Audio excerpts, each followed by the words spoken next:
This is The Extra Point, an Arizona's Family Originals podcast, sponsored by your Phoenix Suns.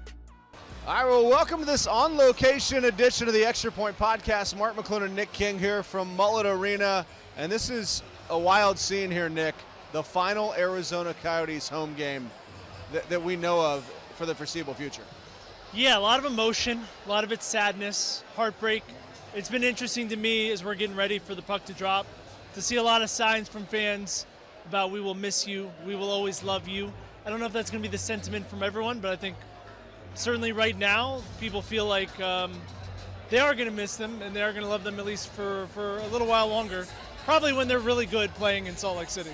Which is the sad part, because this is a team that seems to be on the ascent, and right as things are going great, they're leaving town, which seems, in my estimation, to be a very Arizona sports story. Yeah, the thing that's not an Arizona story, maybe the sports or otherwise, is I just think of this state as growth. Always getting bigger. In fact, one of the fastest growing markets in the country. And teams have only ever come here. They don't leave. They're leaving now. It's weird. It is weird. It's going to be a wild night. And earlier today, out on the patio in the heat, before we got inside of the ice, we had a chance to talk to longtime Coyotes reporter Craig Morgan from PHNX. Now, we did have some audio difficulties, but we plowed through it. We're putting it here on the podcast page because he is such a respected voice to talk about what's the next step for hockey here in Arizona and where the Coyotes and Coyote fans go from here. Special edition of the Extra Point, a conversation with one of the most respected writers here in the Valley of the Sun, especially when it comes to covering the Arizona Coyotes. Craig Morgan, what are kind of the thoughts rolling through your head as we get ready to watch them play their final game? I've been getting texts and phone calls all day from former Coyotes players, executives, coaches, and I woke up this morning thinking I'm not going to get emotional about this. By the time I got to the arena, I was pretty emotional.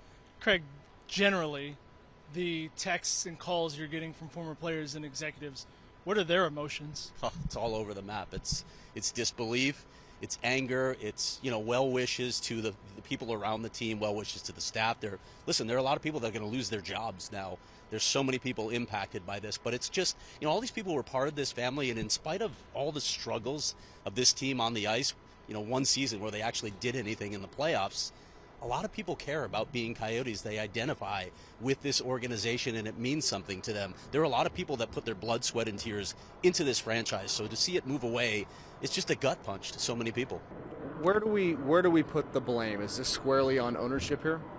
Mostly on ownership, I would say. And it's been, Mark, you've been around, it's been a string of ownership mistakes going all the way back to Steve Ellman's decision to move the team west to Glendale. That was the original sin for this franchise, and then it's just been a series of missteps with different ownership groups. But I will not absolve the league of guilt in this either, because who vetted all those ownership groups? Who foisted all those people upon the Valley of the Sun, said, this is your savior, and when it turned out they were anything but the savior. So there's blame to roll around here, but I would say the vast majority of this is on ownership groups, most notably the Morello ownership group.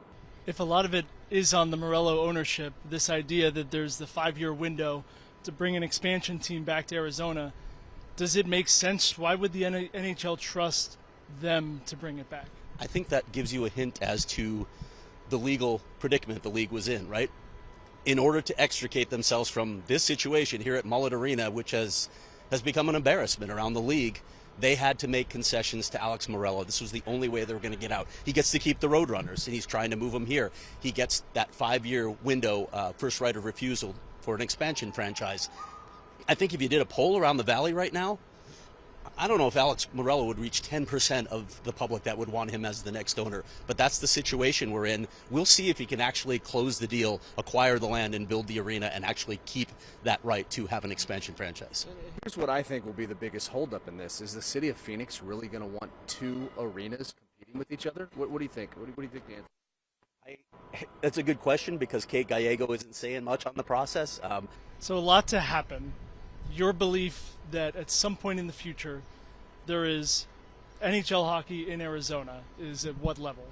I think there will be NHL hockey in Arizona again, but that 5-year window that the league is floating, I think that's the best case scenario. And as we've discovered with the Arizona Coyotes, it never plays out according to the best case scenario.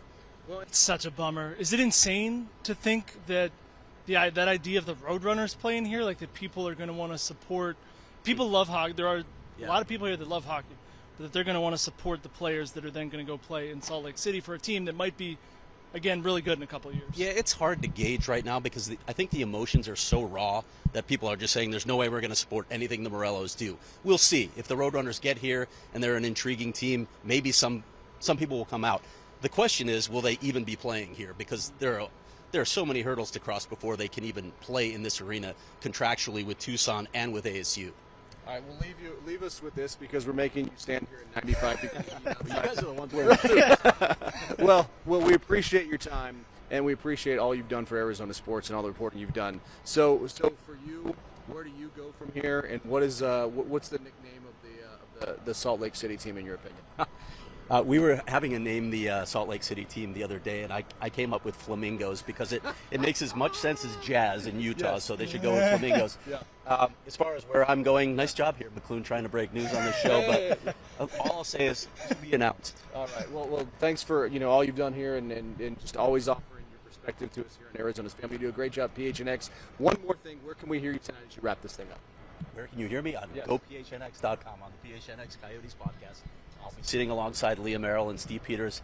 I don't know how long we'll be there, and I don't know how many tears we'll shed along the way, but we will be there as always post game. We look forward to seeing you in a suit. Thanks, guys. Awesome. This is The Extra Point, an Arizona's Family Originals podcast, sponsored by your Phoenix Suns.